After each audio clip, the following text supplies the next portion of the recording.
전도서 7장 9절로 14절입니다. 9절에서 14절까지. 전도서 7장 9절 14절 듣습니다. 급한 마음으로 너를 바라지 말라. 너는 우매한 자들의 품에 머무름이니라. 옛날이 오늘보다 나은 것이 어찌미냐 하지 말라. 이렇게 묻는 것은 지혜가 아니니라. 지혜는 산같이 아름답고 햇빛을 보는 자에게 유익이 되도다. 지혜의 그늘 아래에 있음은 돈의 그늘 아래에 있는 것 같으나 지혜에 관한 지식이 더 유익하므로 지혜가 그 지혜 있는 자를 살리기 때문이니라. 하나님께서 행하시는 일을 보라. 하나님께서 굽게 하신 것을 누가 등이 곱게 하겠느냐. 형통한 날에는 기뻐하고 공고한 날에는 되돌아보아라. 이 두 가지를 하나님이 병행하게 하사 사람이 그의 장래일을 능히 헤아려 알지 못하게 하셨느니라. 아멘. 지혜의 유익함. 지혜자와 우매자. 네. 그렇습니다. 세상에는 많은 사람들이 있는 것 같아도 지혜자와 우매자로 나눌 수 있어요. 지혜를 가지고 살아간다고 하는 건 참 소중한 일이죠. 지혜라고 하는 것이 단순한 지식에서 오는 것이 아니기 때문에 삶을 통해서 깨달아지는 것이고, 중요한 것은 하나님께서 주시는 것인데요. 하나님을 알고 그 뜻을 아는 것이 지혜의 근본인데 하나님을 알지 못하니까요. 삶을 오래 살아가면서 직접 경험되어지고 깨달아지는 것이 이제 지혜죠. 그런 면에서 보면 부모의 역할, 이것이 이제 자녀들에게 지혜를 잘 가르쳐야 하는 것이거든요. 지식만 가르쳐서 되는 게 아니고요. 지혜를 가르쳐야죠. 사람에게 있어서 가장 가치 있는 일이 뭐냐, 더 나은 인생이 무엇인가, 이런 것들을 삶에 경험되어지고 깨달은 바를 전해주어야 합니다. 부모의 역할, 또 교육의 역할이 매우 중요한 것인데요. 하나님을 알지 못하게 되면 결국 헛된 것에 가치를 두고 살아가게 되고, 많은 지식은 가지고 있을지 모르나 우매한 자일 수밖에 없다 하는 것을 우리는 말씀을 통해서 깨닫게 되죠. 지혜로운 것이 훨씬 나은 삶이다 하는 것을 계속 강조하고 있는데요. 9절 말씀에도 급한 마음으로 노를 바라지 마라. 분노는 우매자의 품에 머문다. 분노하는 것은 지혜가 아닙니다. 그것은 우매한 것이다 라고 말씀하고 있죠. 분노는 감정이 절제되지 못하는 행동이거든요. 이 분노는 육체의 열매라고 했지 않습니까? 육체의 열매니까 분노의 뿌리에는 뭐가 있느냐 하면 분노가 죄라는 거 아니겠습니까? 죄의 뿌리는 언제나 교만, 욕심이죠. 자기 욕심대로 되지 않으면 화가 나는 거고요. 교만이라는 건 철저하게 자기 중심, 자기 생각, 자기 뜻이 더 중요한 사람들이니까 자기 생각과 뜻이 다르면 분노가 일어나는 거예요. 그래서 분노의 뿌리에는 교만과 욕심이 있다. 그러니까 분노는 자꾸 다툼을 일으키는 것이거든요. 그러니까 자기 자신과 다툼이 일어나고 사람과 사람 사이에 다툼이 일어나고 이것은 곧 하나님과의 다툼으로 이어지죠. 그러니까 하나님의 말씀에도 내가 순종하지 못한다. 굉장히 심각한 것이죠. 이것은 결코 지혜로운 행동이 아니에요. 우매한 것이다. 모든 상황과 혹은 사람들의 뜻이 자신의 뜻과 생각과 다르다는 거죠. 다르다. 다를 수 있죠. 언제든지. 겸손히 받아들이는 것이 필요해요. 이게 절제가 안 되는 거죠. 잠언서 16장 32절 노하기를 더디하는 자는 용사보다 낫고 자기 마음을 다스리는 자는 성을 빼앗는 것보다 나으니라. 그만큼 힘들다는 거죠. 이 분노와 자기 감정을 다스린다고 하는 것은 거의 불가능해요. 우리는 다스릴 수가 없습니다. 우리의 이런 분노를 다스릴 수 있는 분은 성령님께서 역사하시는 수밖에 는 방법이 없더라고요. 그렇죠? 말씀을 많이 안다고 해서 되는 것도 아니더라고요. 말씀을 모릅니까? 다 알죠. 안 되잖아요. 성령이 역사하셔야 돼요. 성령의 인도하심을 따라 살아가는 것. 성령의 열매는 분노가 없으니까요. 다 육체의 소욕에서 오는 일들이니까 다스려야죠. 잠언서 19장 11절 노하기를 더디하는 것이 사람의 슬기요 허물을 용서하는 것이 자기의 영광이다. 이해하고 용납할 줄 알고 불쌍히 여길 줄 알고 노를 잘 참아내는 것이 슬기다. 그게 지혜로운 자라는 거죠. 네, 그렇습니다. 성내는 것은 육체의 일이라고, 이것은 하나님의 나라를 유혹으로 받을 수 없다고 되어 있습니다. 이것은 철저하게 회개할 일입니다. 버려야 돼요. 어떠한 명분도 없어요. 분노에 대해서는요. 10절, 어떻게 옛날이 지금보다 더 나은가라고 질문하지 말라는 거죠. 10절 말씀은요. 과거 지향적인, 과거에 집착하려고 하는 삶의 태도, 이것은 지혜롭지 못하다라는 거예요. 자꾸 옛날 일을 그리워하는 거예요. 내가 과거에는 어떻고 옛날에는 어땠는데 지금은 왜 이렇지? 그러면서 현재와 미래를 부정하고, 참 어리석은 행동이라는 겁니다. 이런 사람들 의외로 많죠. 의외로 많습니다. 오늘보다는 내일이 더 나은 삶을 살아야죠. 뒤에 있는 것은 잊어버리고. 그러니까 그리스도인의 삶이라고 하는 것은 언제나 소망이잖아요. 믿음이라는 건 바라는 것들의 실상이니까. 과거에 흘러간 노래만 부르고 있으면 안 되고요. 앞으로 어떻게 할 것인가. 이것에 집중하는 것이 매우 필요하죠. 하나님의 나라와 뜻을 이루기 위해서 영원한 하늘나라의 소망을 바라보면서 살아가는 것. 이것이 진정한 그리스도인의 모습이죠. 그래서 자기 자신뿐만 아니라 모든 사람들에 대해서도 좀 더 현재와 미래를 바라보면서 살아가는 것이 필요하다. 빌립보서 3장 13절 14절 말씀. 형제들아, 나는 아직 내가 잡은 줄로 여기지 아니하고 오직 한 일, 즉 뒤에 있는 것은 잊어버리고 앞에 있는 것을 잡으려고 둯대를 향하여 그리스도 예수 안에서 하나님 위해서 부르신 부름의 상을 쫓아 달려가는 것이다. 사도 바울도 이와 같이 살았죠. 선한 싸움, 믿음을 지키고 자기의 사명을 잘 감당하면서 하나님 앞에 상급받을 그날을 바라보면서 가는 인생. 지나간 것은 잊어버리고, 지나간 과거의 일들은 우리를 교만하게 하기도 하고 업적 때문에 내가 많은 일을 했다 그러면서 현재를 게으르게 하고 나태하게 하는 부분이 있을 것이고, 또 과거의 슬픈 기억, 아픔의 기억들이 있겠죠. 그것으로 인해서 또 우리를 의기소침하게 만들고 이런 일도 있을 수 있을 거예요. 여러분 빨리 벗어버리고요. 그리스도인의 삶은, 지혜로운 삶은 언제나 소망 가운데. 근데 그 소망이 이 세상에 있다고 하면 계속될 수가 없겠죠. 자꾸 비교하게 되겠죠. 옛날이 더 나았다 이런 생각. 빨리 벗어버리는 것이 필요합니다. 그것이 지혜다. 11절 12절 지혜가 주는 유익. 어떤 유익을 주는고, 지혜는 유산과 같이 아름답다 그랬어요. 유산. 그렇습니다. 부모로부터 많은 재산을 상속받게 된다면 삶이 굉장히 풍요로울 수 있겠죠. 걱정 없이 살 수 있겠죠. 대부분은 그렇지 못하죠. 재물보다 지혜를 유산으로 받는 것이 훨씬 더 유익하다. 재산을 상속받는 것이 더 유익한 것인가? 지혜를 상속받는 것이 더 유익할 것인가? 이런 걸 생각해 봐야죠. 지혜는 하나님을 아는 것이고 하나님의 뜻을 아는 것이고 모든 것이 하나님의 뜻대로 된다. 하나님의 말씀만이 진리다. 이런 걸 아는 것이거든요. 이런 지혜를 상속하는 것이 훨씬 더 소중하다. 우리 그리스도인들은 이것을 확신하고 살아가야 되겠죠. 그러니까 지혜의 그늘 아래 있음이 돈의 그늘 아래 있음과 같으나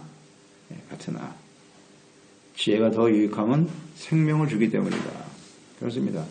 지혜를 가지고 인생을 사는 것과 돈의 그늘 아래서 살아가는 것 같다 그랬어요. 그만큼 중요한 위치에 있어요. 이 돈이라는 것이. 그래서 하나님과 재물 두 주인을 섬길 수 없다고 하셨는데요. 그 하나님을 경외하고 섬기는 것이 지혜죠. 이 하나님이 없이도 재물만 있으면 세상이 하나님 없이도 얼마든지 살 수 있다고 생각하거든요.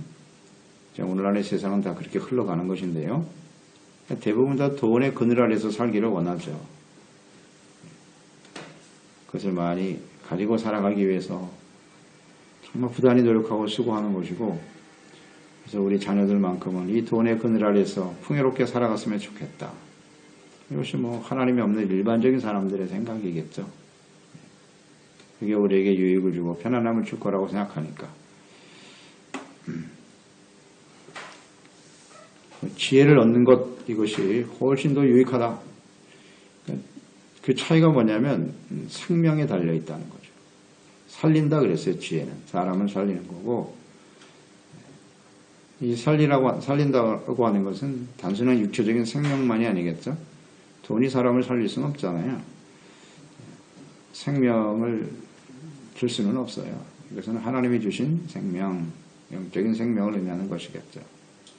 지혜를 얻으면 하나님과 생명의 근원이신 하나님과 함께 살아가기 때문에 생명을 누리며 사는 것이다.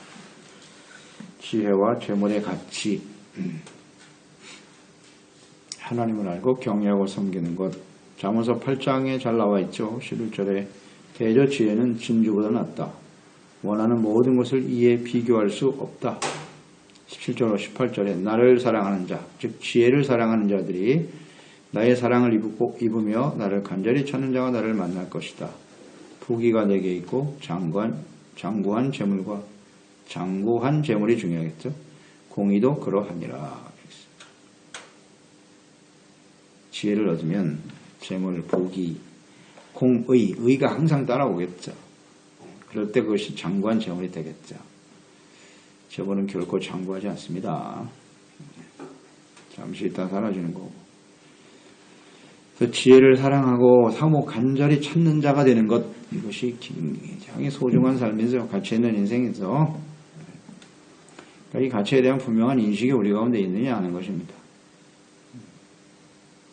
그래서 이것을 유산으로 상속하고 남겨주는 일, 이보다 중요한 것은 없겠죠.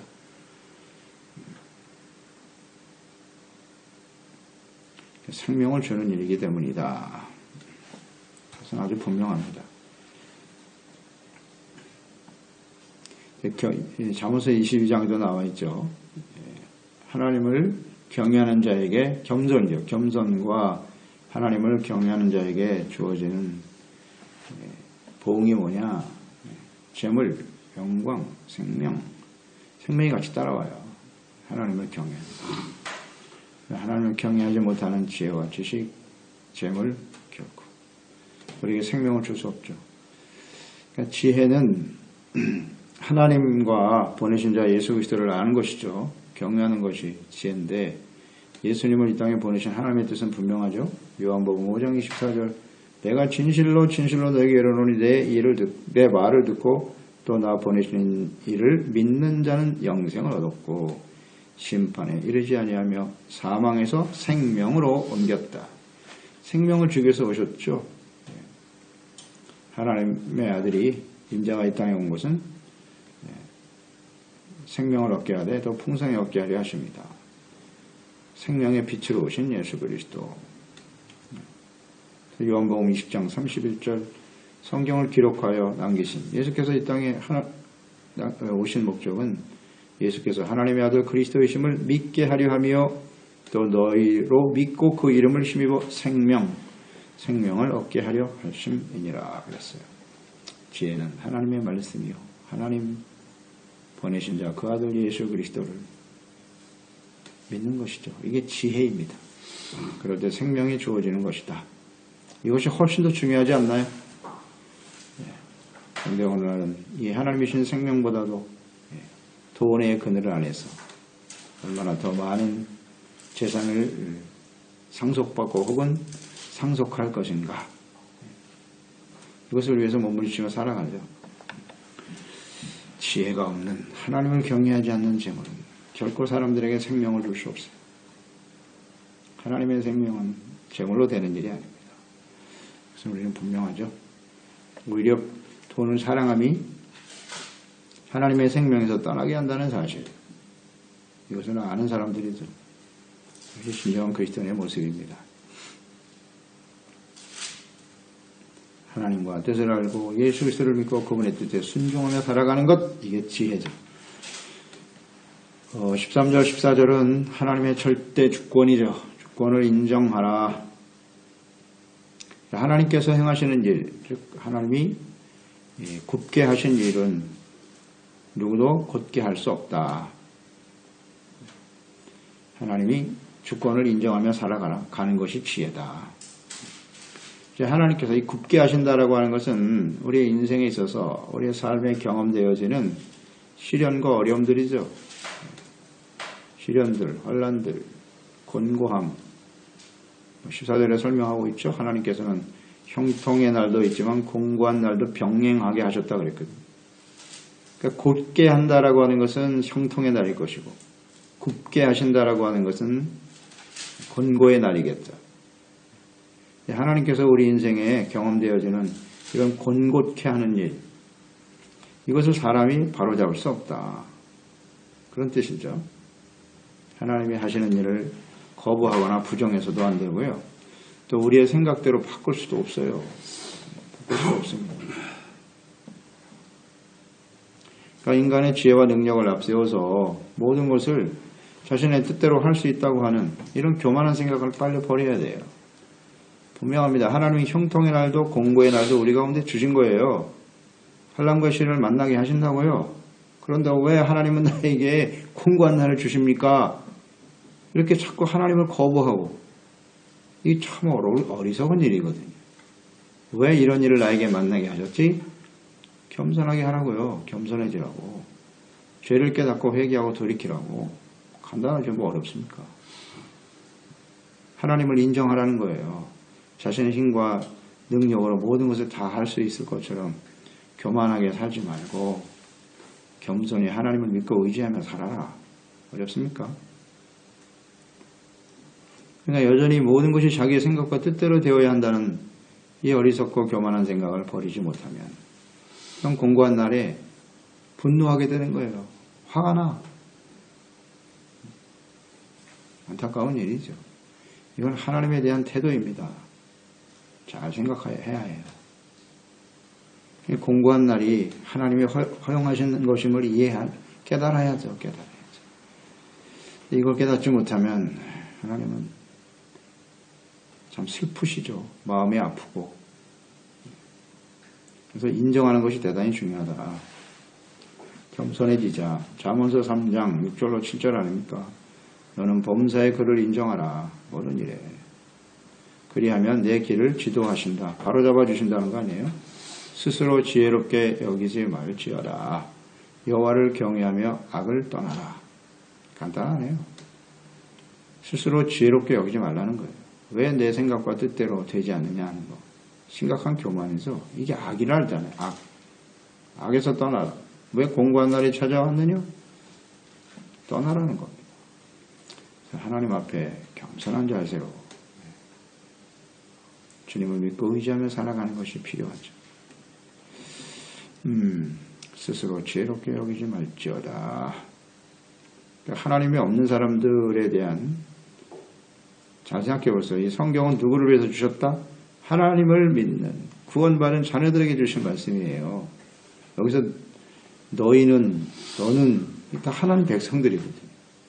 세상 사람들은 지혜가 없습니다. 하나님 모르니까. 문제는 하나님의 사람들이 스스로 지혜롭게 여기기 시작한다. 이걸 조심하라는 겁니다. 하나님의 자녀들에게 주신 말씀이라는 거 잊지 말고요. 강조되지만 신앙의 연륜이 오래될수록 말씀을 좀 알고 하나님을 안다고 하는 사람들이 스스로 지혜롭다고 여긴단 말이에요. 이게 문제라. 그래서 언제나 우리는 겸손한 자세로 하나님 앞에서 우리는 쉽게 넘어질 수밖에 없는 연약한 존재임을 인정하는 것이 필요하겠죠. 공고한 날도 있고 어려움도 있어요. 그래서 형통한 날에는 어떻게 하라? 기뻐하라. 네, 형통한 날에는 기뻐하라. 그리고 공고한 날에는 돌아보라 그랬잖아요. 되돌아보고 우리의 삶을 돌이켜보면서 내가 잘못된 모습이 뭘까? 하나님 앞에서 온전하지 못한 우리의 모습 돌아보라. 공고한 날이면 돌아보아라. 근데 이 돌아본다고 하는 것은 그저 가만히 앉아서 무슨 생각을 하라는 게 아니고요. 말씀 앞에서 하라는 겁니다. 그러니까 하나님 말씀을 쭉 묵상해야죠. 말씀을 깊이 묵상하면서 이 말씀 안에서 자신의 잘못된 모습을 발견해내는 것이 돌아보는 거죠.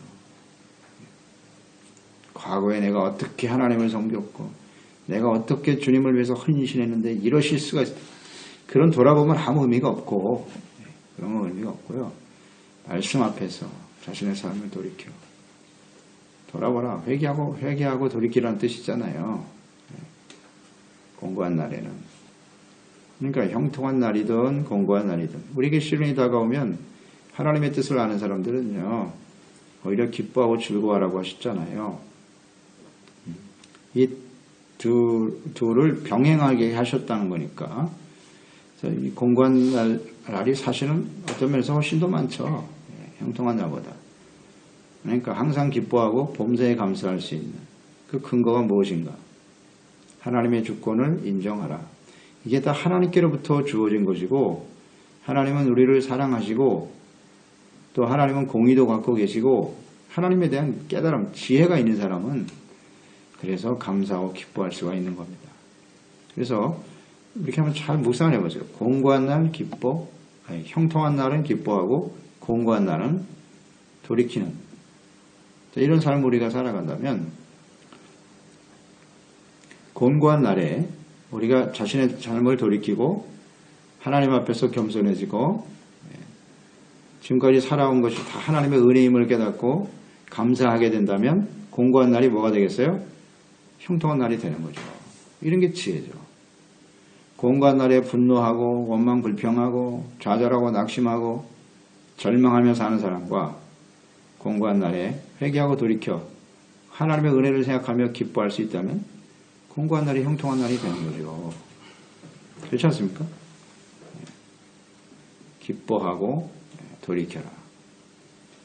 둘 뿐이에요. 이 두 가지만 우리 인생은 간단하게 요약이 되거든요. 형통한 날과 공고한 날이 있는데 거기에 대해서 우리는 어떻게 할 것인가. 항상 기뻐하며 살아간다고 하는 건 너무나 소중한 일이죠. 의의를 소중하게 여기고 겸손한 자세로 항상 기뻐하며 살아가는 것이 형통한 인생이다. 아멘이죠. 이것이 지혜입니다. 이걸 깨닫는 사람이 지혜입니다. 그런데 우리가 경험되어지는 일이지만 형통한 날에도 기뻐하는 거 쉽지 않고요. 기쁨이라는 의미 알죠? 이 쾌락, 일시적인 쾌락에 빠져가지고 하나님을 떠나버리는 그런 건 기쁨이 아니에요. 하나님을 기뻐하라는 뜻이고요. 은혜를 생각하면서. 근데 공고한 날에 딱 빠져 당하게 되면요. 기쁨은 온데간데 없이 사라지고 감사도 사라지고 그냥 온통 세상이 잿빛으로 보이죠.